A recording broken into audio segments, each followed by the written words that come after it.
Getting into the university wasn't just tough for me, it was a fierce battle. It was a battle against financial constraints, against exhaustion, against the fear that my dreams might slip away. And this is my story, not anybody's. And I still remember those days when I wake up, usually at dawn to help my mother with her petty trade at the broadcasting house, and I always tell this story. Squeezing in, studies between long hours of running, these errands, and of course taking on multiple jobs just to afford books and transport. I remember sometimes I could, sometimes change into my, wear costume right inside a transport van. But my mind was constantly divided, learning in the classroom while also calculating my next hustle. But I was lucky.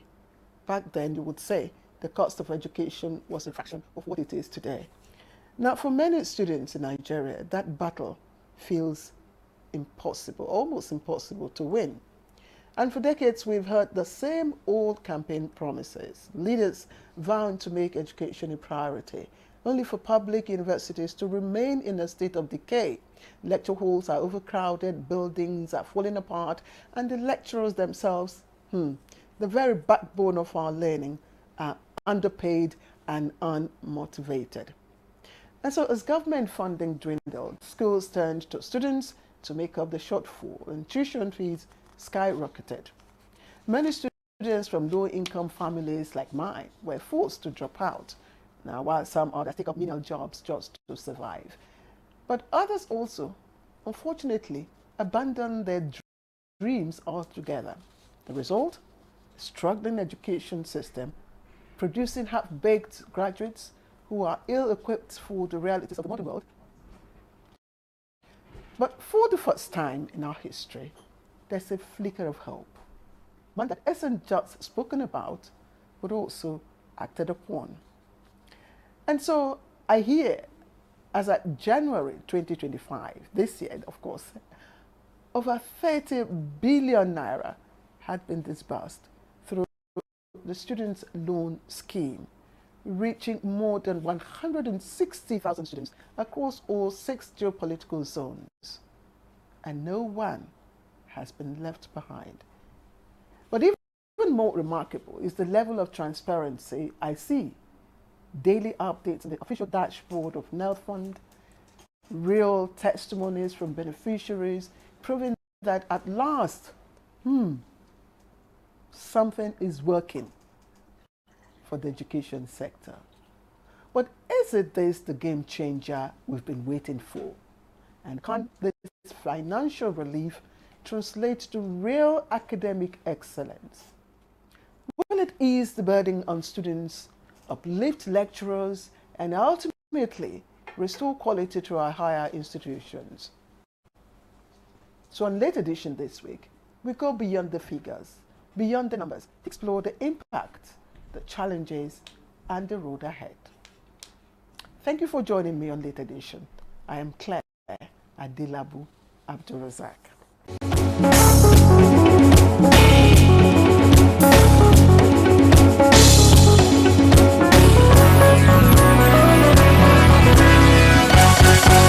First, I'd like to start my introductions with the MD, Akintade Oluwole Sawyer.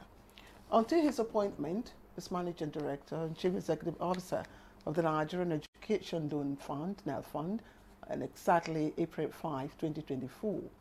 Sawyer's career, spanned across 3 decades in logistics, consumer products, oil and gas, and in 2007, he was in charge of operations in life sciences and healthcare, automotive and technology sectors of the market for DHL supply chain across 21 countries in North Africa, Middle East, and of course, Turkey. And in 2010, he joined Supply Chain and Logistics Group in the United Arab Emirates, headquartered in Dubai, as its national advisor, where he provided strategic guidance to help the company in its membership expansion drive.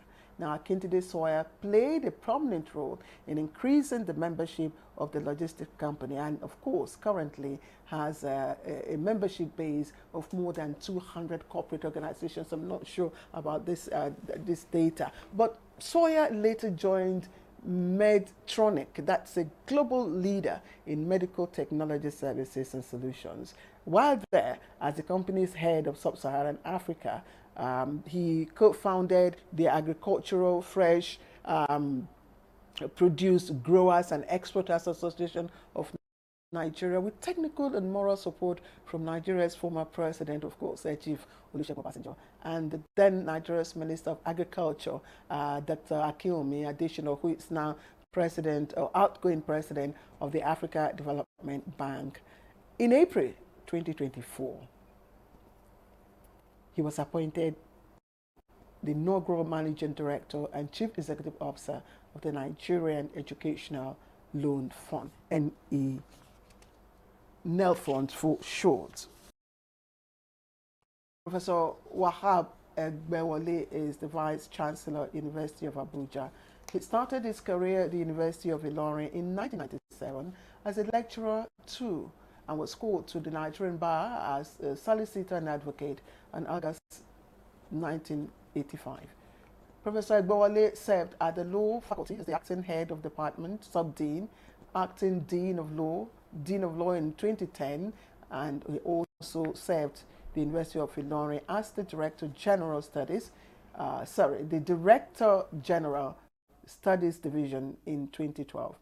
Egbewole was appointed as Professor of Jurisprudence and International Law during an academic exchange mechanism conference organized in Beijing, China in September 2024. Now, Professor Egbewole signed a Memorandum of Understanding between the University of Ilorin and North China University of Water Resources and Electric Power. Now, that partnership was aimed at establishing academic collaboration between the universities and promoting academic cooperation in various fields. Professor Wahab Egbewole, Vice Chancellor of the University of Ilorin, is joining us via Zoom. My next guest, I have two of them. The first is the immediate past president of the Nigerian National Association of Nigerian Students, NANS, and of course he assumed Comrade Lucky Emonefe, a position, of course, he assumed following his election in December 2023. Now, his leadership was marked by several achievements, of course, commitment to revitalizing student activism and advocating welfare of Nigerian students.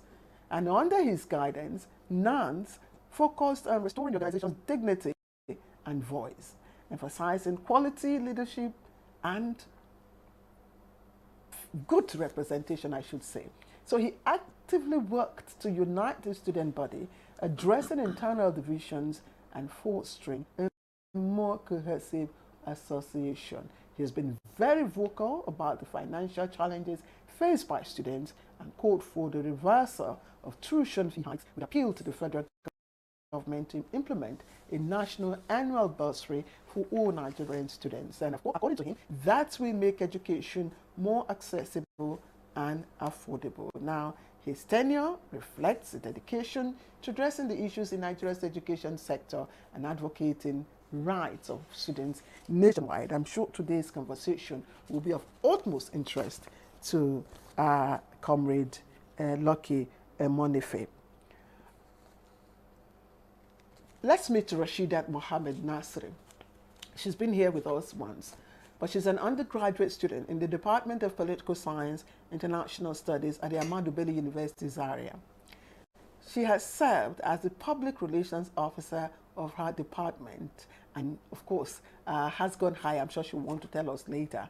Aside her academic pursuit, Rasheedat says she's deeply passionate about activism, especially in the socio-political and youth-driven courses. She's worked with different networks, NGOs, where she earned actively or engaged actively with women and youth to gather data and insights on local gardening practices. Yes, you heard me, gardening practices. So should I say, lady and gentlemen, thank you very much for joining me. But let me specifically welcome specially Professor Wahab Egbewole, who is the Vice Chancellor of the University of Ilorin. Prof, thank you very much for joining me. I'm glad to have you with us.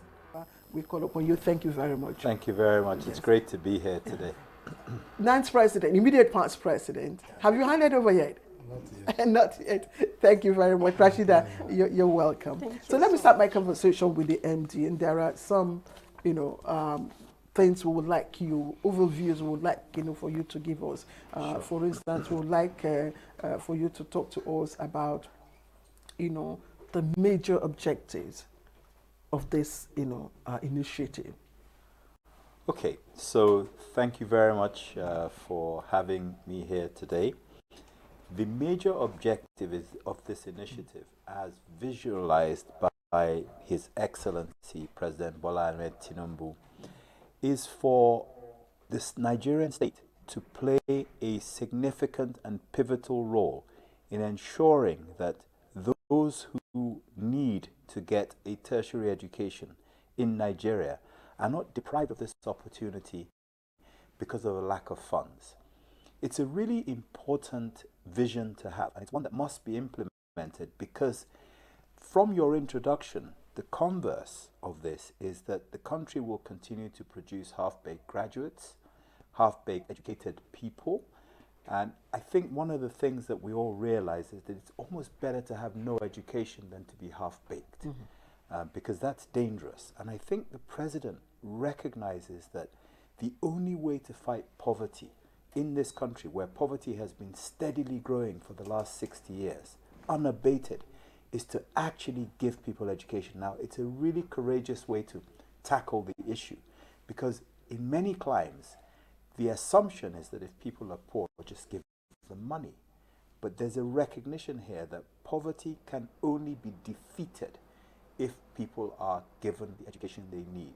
You put the money into the education, you get the results at the other end. It's courageous because it's not a quick fix, but it's a permanent and sustainable fix. And so we are working assiduously at NEWS24 to pursue the president's dream, because we believe it's laudable, and we believe from the evidence we've seen from around the world that this is the only way to go. How was this? I know you've talked about, you've tried to wrap it around the president's campaign, but I still want you to elaborate more, because as I said earlier at the beginning of our conversation, we've had campaign promises, especially with the education sector. Oh yeah, we want to improve education, we want to this. And again, like I read earlier, Nan's president here is an advocate of bursary, bursary, and a lot. I don't know if you were a beneficiary of it. I wasn't, and So how does this really align with the content and context of Mr. President's campaign promises in education? Okay, so the reality of it is that, and the evidence that we have seen is that a lot of people have dropped out of education over the years for a variety of reasons. One of those reasons is the lack of finance.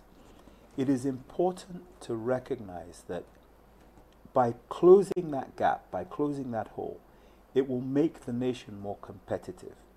Now, on the other side, when you think about whether this should be a bursary or whether it should be a loan or a grant, one of the things that we all have to learn, one of the first things we need to learn about the life and the world we live in today, is that everybody must take responsibility.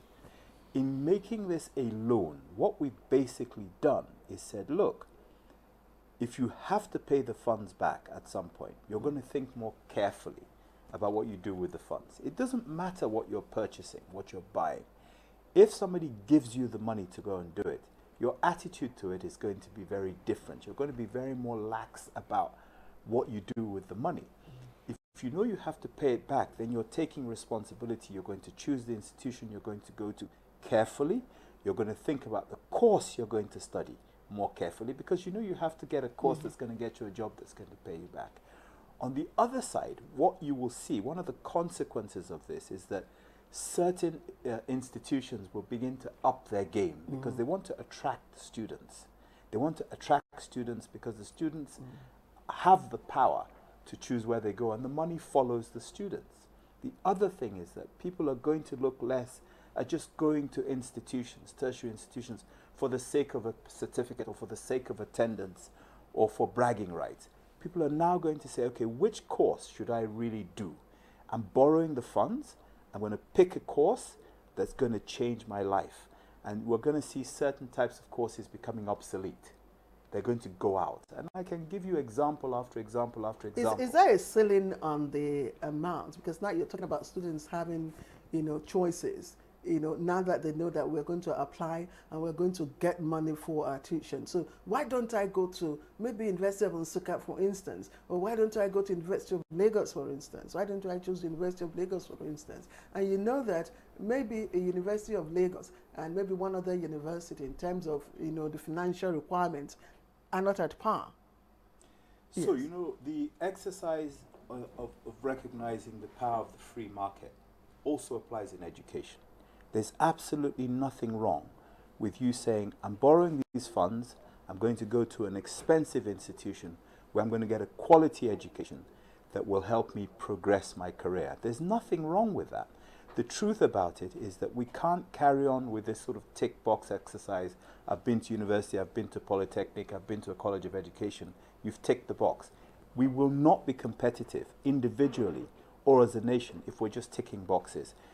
Institutions must use the funds that they are now receiving in bulk from NELFund to up their game, to improve their facilities, to give the students more, to improve their reputation. And the reality of it is, as soon as they start to do that, people will gravitate towards those institutions. They'll vote with their feet. It's a free market type educational setup, if you like. Education is not cheap.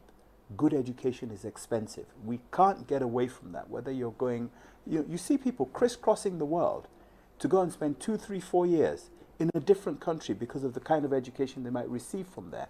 We need to position ourselves so that people are crisscrossing and ending up here.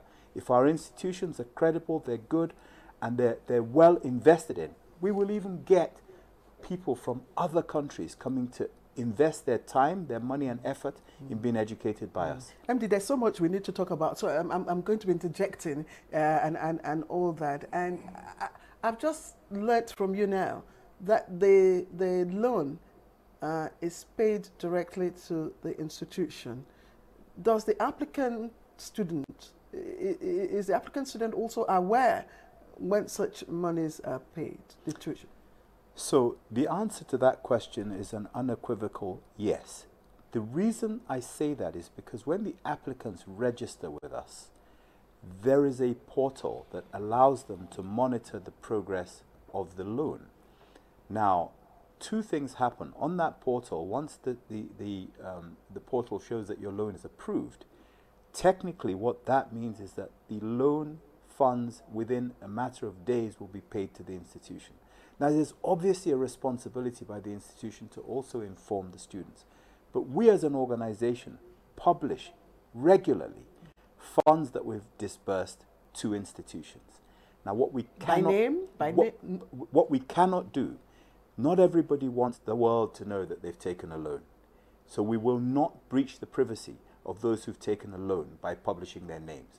We will say we have provided the funds for students to the institution. This is how much we've paid to the institution on behalf of a number of students, 700 students, 800 students. And if the student follows their dashboard, they will see that it's been approved, so they can then follow up with the institution. If they have any issues with that, they can contact us directly and we will confirm to that. But we will not publish names of students. I'm glad I have the immediate past president of NANS and of course Rashida, who is also a student leader. But just last question for the MD before I escalate the conversation. You talk about bridging the gap in quality of education, access and quality. I mean, these are the campaign promises, made by, our president to be able to enable, a quality education, to enable students that come out with their excellence in character and in learning, to give impetus to the quality of our education. Yet you have a number of do's and don'ts that come with this loan. I see a place in the portal where you also request the applicant, to sign an indemnity. There's also provisions for one, attestation and all that. And you are also asking the applicant to provide certain data that will be verified by you. Aren't these too numerous, requirement? Isn't this laborious? Well, we've had 500,000 registrants. We have 400,000 applicants in less than 250 days. We've paid out to 261,000 Nigerian students. We have looked at the website, we've looked at the portal again and again, we've received feedback. The information we require, because we do not ever meet any of the students whose numbers I just shared with you now, we have to ask them for specific information that effectively uniquely identifies them. That information doesn't go beyond them providing us with their JAMB number, their name and date of birth, their national identity number, their matriculation number if they're in an institution already. Of course, we will ask for an ID card or an admission letter or number if they've recently been admitted to an institution. These are not onerous things to ask for. It's important that whilst we're trying to help the education sector, we're also having to protect the taxpayer by not just handing out these funds to people who perhaps don't qualify for the funds. So the portal is really very simple, and the numbers are going up. Yesterday, in the last 24 hours, we've had 2,000 applications. I wish you can get, because I know your daily dashboards, you're always displaying that. Yes, maybe while we wait for that to come up so that we can see as at February. Sure. Well, I don't know how late. I have the data as of today. Okay. But just to also say, because I missed answering a question that you asked earlier, is there a cap? Is there a maximum amount? No. Education isn't cheap. The truth about it is that we will support students to get a good education. So we pay 100% of the institutional charges to the institution for the course on behalf of the student. And then we give everybody a flat rate of 20,000 naira a month for the whole session. Every month? Every month. A month, every month? Every Thank month. you, MD. For 12 Thank you months. for the explanation. Visi, are you with us now? Yes, Prof. I'd like for you to, if you may, respond to some of the issues that the MD has raised about the process, the objectives, and then tell us a little bit about the story of the students' loan in your school. I know University of Ilorin, according to the data provided by NELFund, has collected the second tranche of your students' loan. Thank you so very much for having me. I want to also appreciate the government for putting in place the NELFund to assist students. And I say that the objective, in my view, is that no student is left behind, and that every Nigerian student who aspires to have education would have it, because the issue of money will no longer be an impediment. And I listened to your personal story and believe that that is the story of so many Nigerians before now, and hope that with the intervention of NELFund, the story has actually changed. And of course, you raised the issue as part of the introduction, whether NELFund is indeed a game changer. Yes, it is. And I believe that this initiative would have to be sustained in any form and manner we may deem fit. But what is important is that NELFund and the philosophy behind NELFund should continue to be with us, even if you have to tinker with the way we arrange our affairs. As a beneficiary, the story of NELFund in the University of Ilorin is that, yes, we have taken 2 tranches, and the first tranche had to do with 802 students with the sum of 52,879,000 naira. The second tranche was given to us and amounts to 219,407,320 naira for 2,171 students. It's our hope that in the next round we will improve on this, because as we speak now, we have more than 10,000 of our students that have applied for this NELFund loan. And it's our hope that NELFund in its process will also give us a third tranche as it were. I have NAN's immediate past president. Tell us, what's your feedback? We, as leaders of Nigeria students, we see this as breakthrough. We see it as a turnaround in the entire education sector.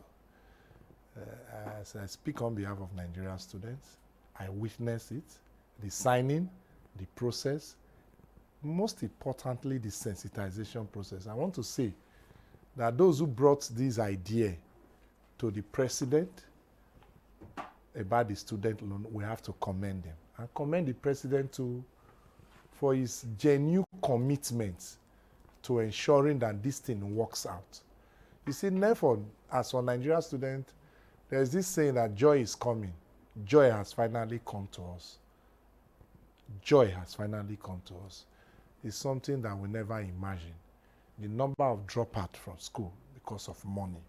NELFund has become the savior to Nigerian students. During the sensitization, we see the impact, we see the feeling. If you go to every institution, we move across the 36 states. During sensitization, when you address students and you tell them about their school fees being paid, they are happy. The final one that you make them to jump up, and I think they will be praying for President Tinubu, is when you tell them that there is pocket money for them. That is massive. But do you also tell them that the school fees is not free? It's not free lunch. No, you know, people always believe I will go to school, but you know, people need to eat. So the president, in his wisdom, equally know, and the management of NELFund know that not just going, some people won't go to class even if you pay their school fees. They needed something for photocopy, they needed something to type.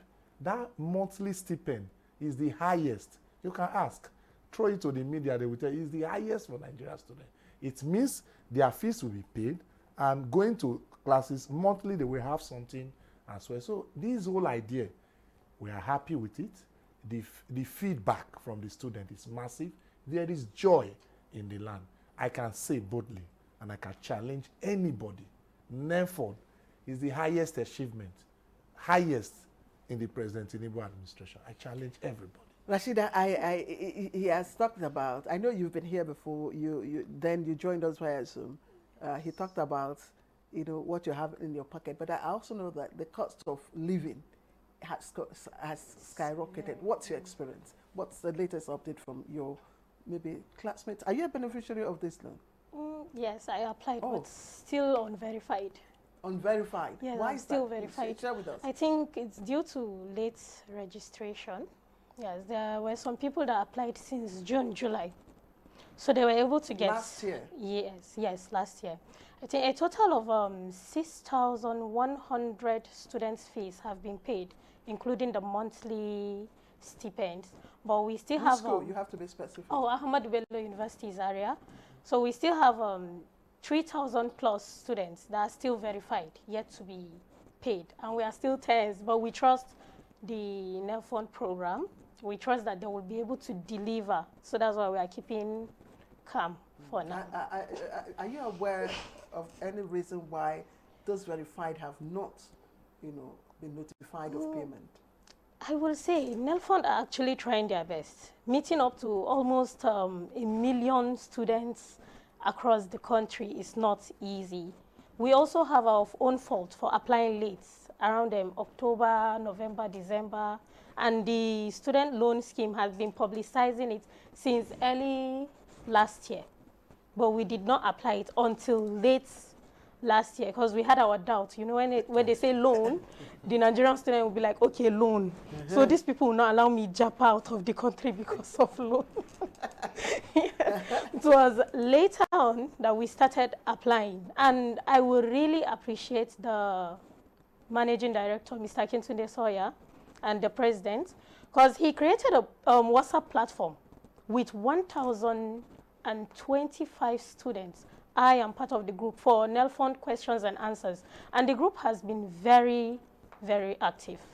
Yes, students get to ask questions and lay out complaints, and they respond to us too. Yes. So when we first had you, of course, you raised your doubts, which you have taken. What has changed? A lot has Since changed. A lot has changed. I raised a question on the payments of the loan when we graduate, how NELFund will assist us in getting jobs due to the lack of employment in Nigeria. I think I received an information, I don't know how true it is, that 2 years after graduating, if you are not able to secure a job to repay the loan, I think the federal government has let it go, right? Yes. And the NELFund will also try. Please, you need to repeat that because no, it didn't sing. So he said 2 years after graduating, if a student or a graduate is not able to repay the loan, the federal government has let it go. Yes, has allowed that. Is that true? So,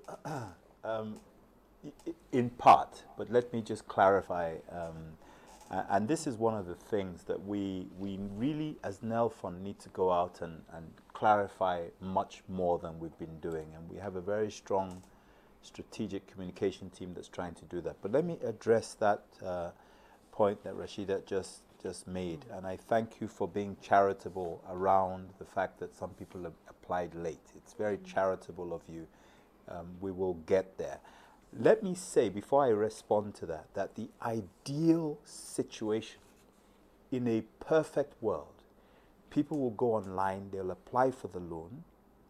Within 24 to 48 hours, they will get a response. The funds will go to the institution, and they will be able to start school. Unfortunately, we are not there yet. So what we're doing is we wait for applications to come from all parts of the country. We batch the ones for Ahmadu Bello University Zaria, we batch the ones for University of Ilorin, we batch the ones for University of Ibadan. And then we send this information to the various institutions to say, confirm that these are indeed your students. That's not ideal. That is not super tech. But that's the way we have to do it for now, so that we can make sure that we are working in a way that we don't allow any leakages, any infiltration of the system.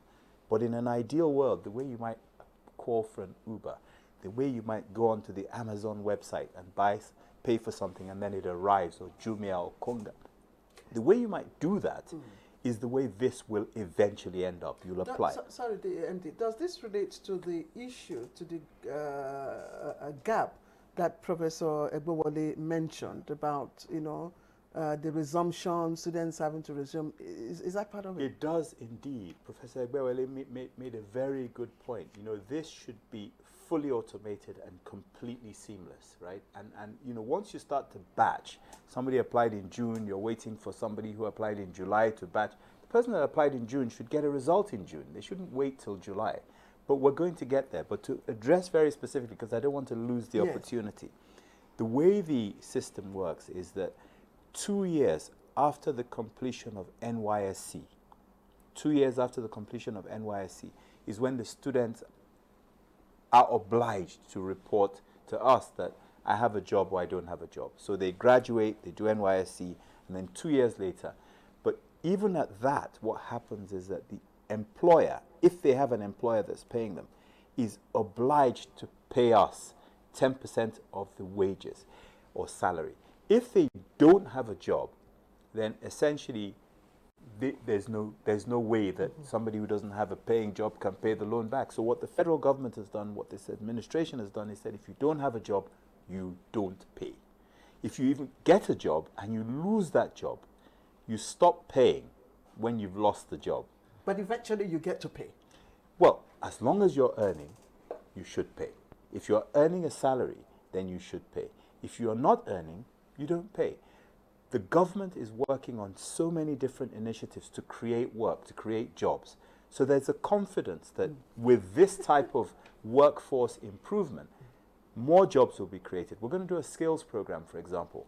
More jobs are going to be created in society, in the Nigerian environment. And so they're going to be more available for people to be able to earn and pay back. Let's speed up a bit. The issue of remitter, Professor Egbewale mentioned it. Yeah, it's an important issue. I acknowledge that there have been challenges with remitter.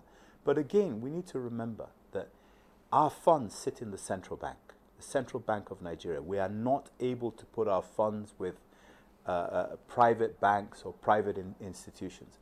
And we have to use, at least for now, the government instruments of transferring funds. Remitter, perhaps is a rate limiting step today.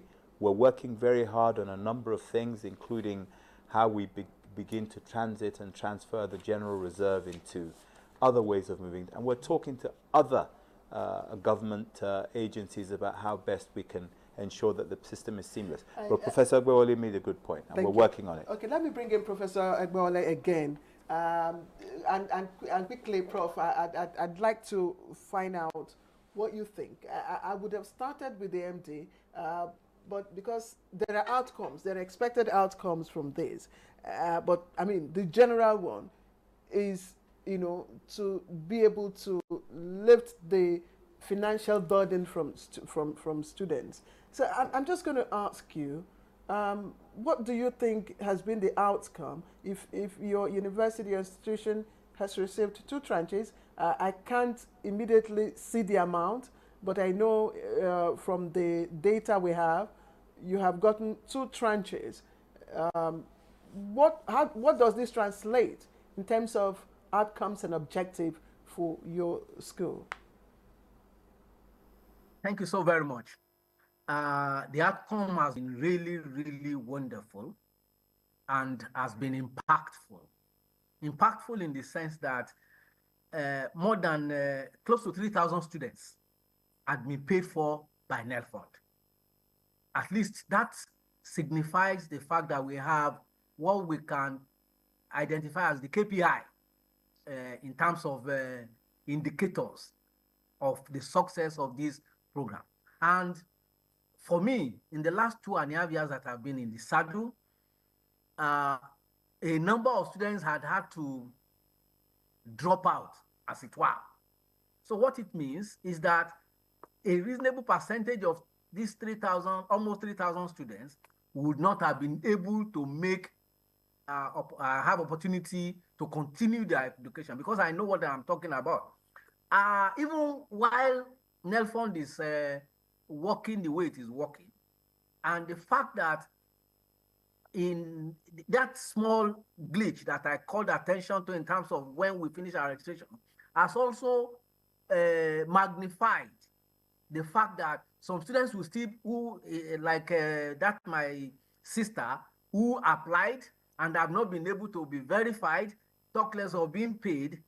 If anything goes wrong, will have just been out of school. So the point we are making is that it is impactful, the process could be improved, and the fact that these almost 3,000 students had been rescued means that we can do more.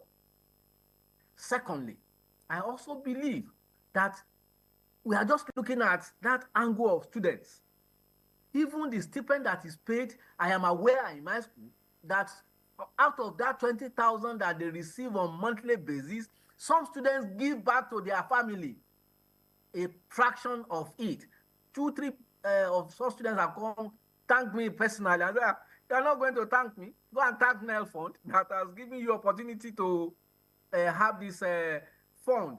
And of the 20,000, some repatriate, if I can use that advisedly, 5,000, 10,000 back home for the family to also have an upkeep out of this. Because before now, you will have to work, get money, and feed the family and still go to school.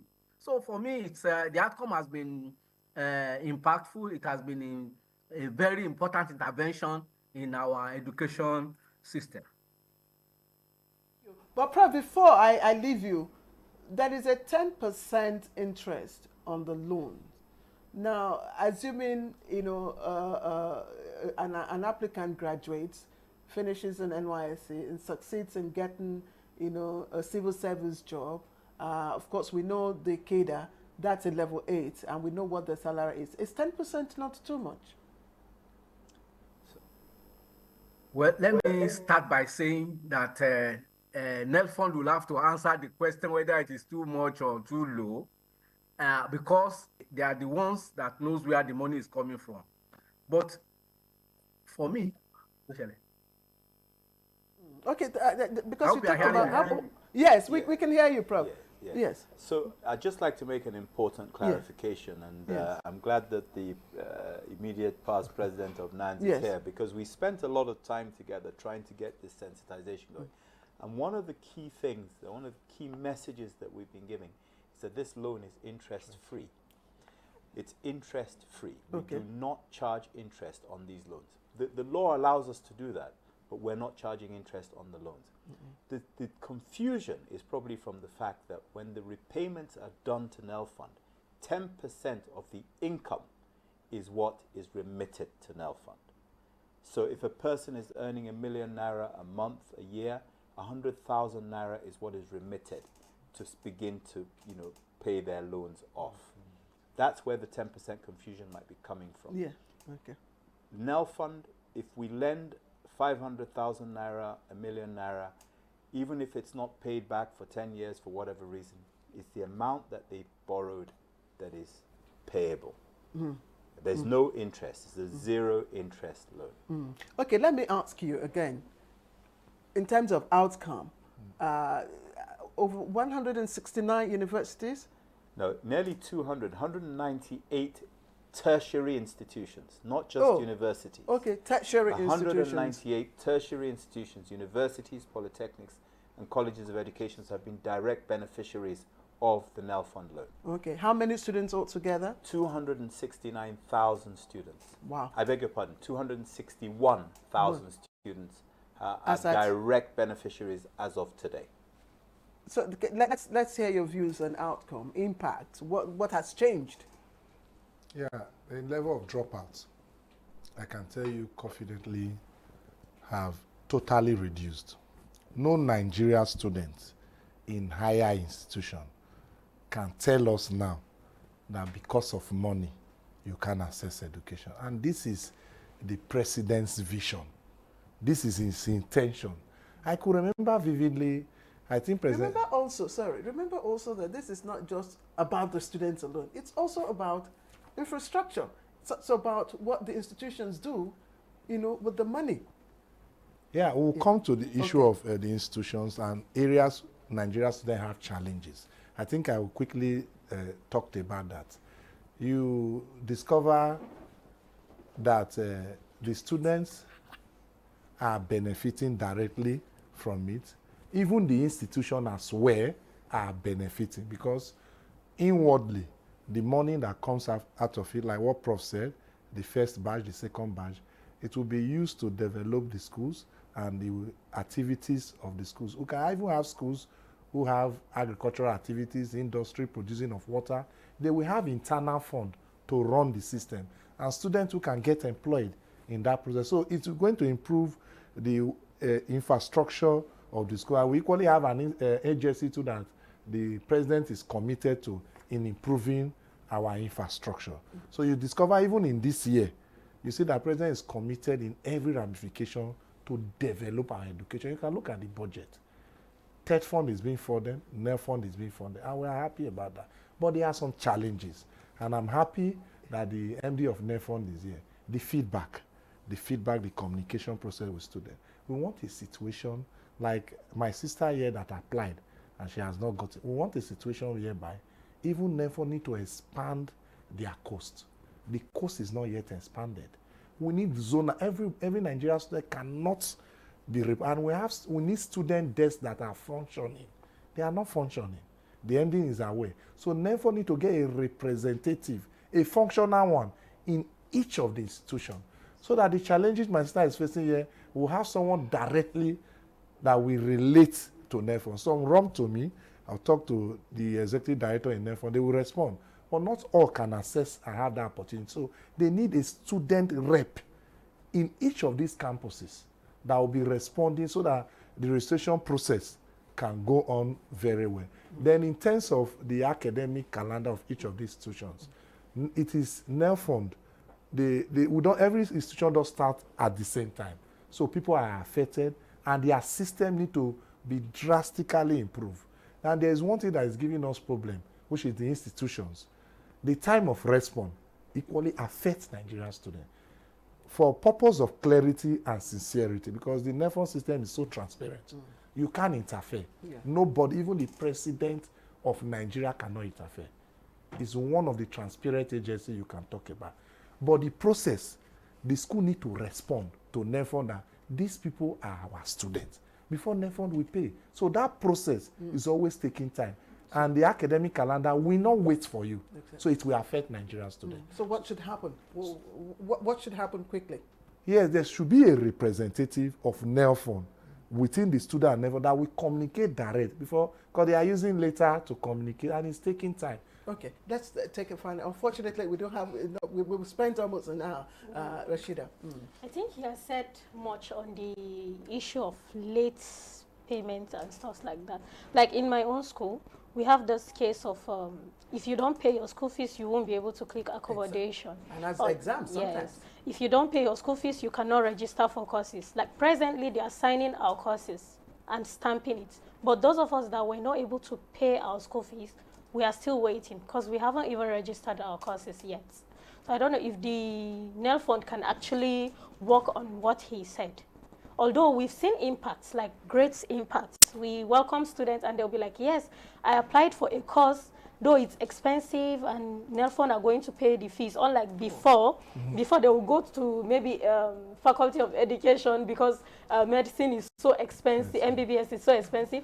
They will go for chemistry, biology, under education to get it cheaper.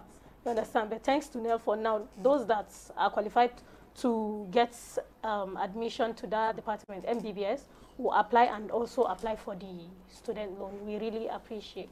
MD, okay, you just have to, in 30 seconds, we've run out of time. I hope this enters into the time. And that is, this loan window is open to every Nigerian student. And in your portal, you said every Nigerian citizen. And I'm just wondering, because in some states, the policy of indigenship is applied, and it affects how people have access, to the certain things. Have you encountered any of such? So on our portal, you have to have a national identity number. That is the standard that we use. If you have a NIN, then you're a Nigerian, and we will not accept anyone who doesn't have a NIN. I don't know, do I still have a bit of time? Just 20 seconds. I want to say that this has been a very interesting opportunity. The feedback from Professor Egbewale, the feedback from the immediate past NANS president and from our great student here has been amazing. One of the things that we have to do at NEWS24, and we do this, is we take feedback. We don't take this as criticism, because everything that's been said to us here today, we go back to the ranch and we use it to improve our system. We're going to get better and better. Students are going to get happier and happier. Nigeria is going to be great again through the students, and I thank you for this opportunity. Let me thank the MD, of course, NEWS24, Akindele Sawyer. Let me also thank Professor Wahab Egbewale, VC, University of Ilorin. Let me appreciate and thank Comrade Monefe Lucky, immediate past NANS president, and of course Rashidat. Thank you very much for coming all the way from your school to join us live. And as we wrap up today's discussion on of course, the Nigerian Educational Fund, it's clear that this initiative is a crucial lifeline for many young Nigerians who strive to achieve academic success. And of course, we'll continue to advocate better education policies, but we must also remain committed to ensuring that every Nigerian student has the chance to access quality education and build a brighter future. I'd like to thank you for being part of our conversation today on this edition. From me and the rest of my production crew, I am Claire Adelabu Abdurrasaq. Bye-bye.